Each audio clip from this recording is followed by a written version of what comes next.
Brigitte Dormont, bonjour. Bonjour. Vous êtes professeure d'économie titulaire de la chaire Santé à l'Université Paris-Dauphine et vous venez nous parler aujourd'hui des inquiétudes qui pèsent sur la qualité des soins dans les hôpitaux français. Alors quelles sont-elles ces inquiétudes concrètement ? Alors ce à quoi on assiste actuellement, c'est à des mouvements dans plusieurs secteurs de la fonction publique, mais dont les hôpitaux et les acteurs, les soignants à l'hôpital disent qu'il y a des menaces qui pèsent sur la qualité des soins.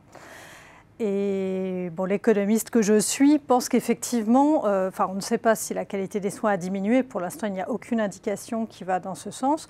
Mais les mécanismes qui ont été mis en place depuis maintenant 10 ans, normalement, devraient jouer dans le sens d'une dégradation de la qualité des soins.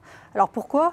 Parce qu'on a réformé le mode de tarification des hôpitaux en 2004, à la fois pour les hôpitaux publics et très vite après pour les hôpitaux privés, et avec un mécanisme qui cherchait à gagner en efficience, c'est-à-dire gagner à produire plus de santé, ce qui est moins de gâchis, produire plus de santé, plus de qualité des soins, pour un coût qui est maîtrisé.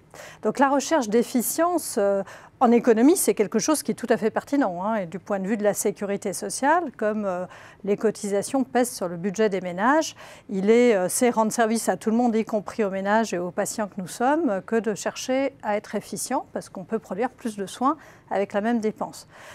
Donc, ce qui a été fait allait dans le bon sens. Les objectifs qui étaient poursuivis étaient les bons. Mais la façon dont cette réforme a été mise en place fait qu'elle pourrait nuire à la qualité des soins. Et en termes de quantité des soins aussi, il y a un problème quantitatif. Alors voilà, ce qui a été fait, c'est qu'on met une pression assez massive, assez brutale sur le fait de réduire les coûts pour un soin donné. Et il n'y a aucun contrepoids qui est mis sur la qualité des soins, ou très très peu, un infime contrepoids. Donc si vous mettez la pression à réduire les coûts, comme en général la qualité des soins c'est coûteux, faire attention à la prise en charge de la douleur, accompagner le patient, surtout faire des soins médicaux. On a l'impression que les changements induisent beaucoup plus de chirurgie, beaucoup plus d'actes techniques, mais pas de surveillance médicale du patient. Tout ceci ne joue pas toujours dans le sens d'une meilleure qualité des soins.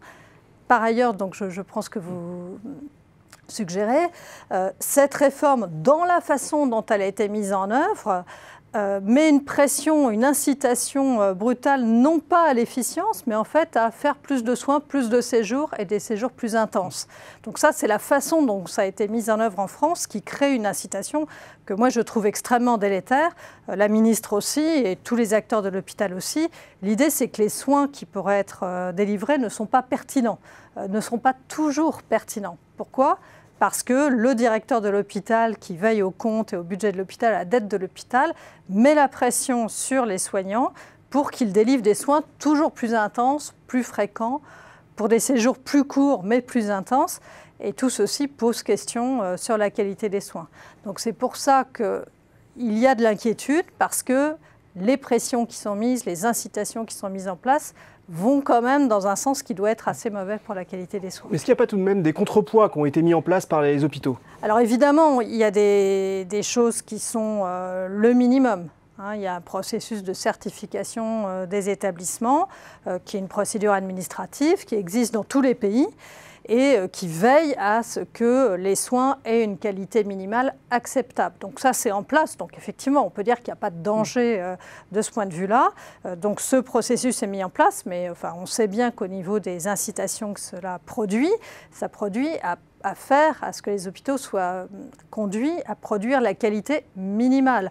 Or, l'essentiel serait que les hôpitaux essayent de produire le soin de meilleure qualité à moindre coût. Alors et là, il n'y a pas d'incitations qui sont mises en place, ou très peu. Alors justement, pour améliorer la qualité des soins, quelles mesures il faudrait prendre, selon vous ? Alors déjà, il faut quand même souligner que l'essentiel, c'est que cette réforme a été mise en place avec une austérité budgétaire énorme. Et donc, s'il y a très très peu de moyens, il n'y a pas de miracle. On ne peut pas attirer de bons médecins, attirer des professionnels de santé, attirer des infirmières et faire en sorte que les gens fassent des efforts et se dépensent pour le bien-être du patient si on les fait travailler dans des conditions déplorables. Et donc tout ce qui remonte des hôpitaux, c'est quand même que l'austérité produit des conditions de travail très difficiles. Donc là, il y a ce point-là, l'austérité budgétaire, effectivement, est un problème. Sinon, ce qui est très important, c'est de diffuser une information sur la qualité des soins, une information qui soit crédible, qui soit vérifiable et qui soit surveillée par l'instance publique. Donc il faudrait vraiment diffuser des indicateurs de qualité des soins qui permettent aux patients déjà d'avoir une information et de s'orienter dans le système. Donc, tout le monde est au courant de cette préoccupation, pense que c'est important.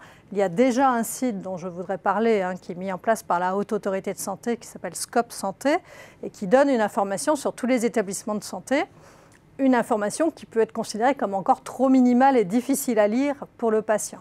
Mais la voie à suivre, c'est effectivement de déverrouiller un peu la contrainte financière et puis d'inciter les hôpitaux à délivrer les soins de meilleure qualité, parce que les patients s'orienteraient vers les hôpitaux de meilleure qualité. Eh bien, un grand merci Brigitte Dormont pour cet éclairage. Je vous en prie, merci.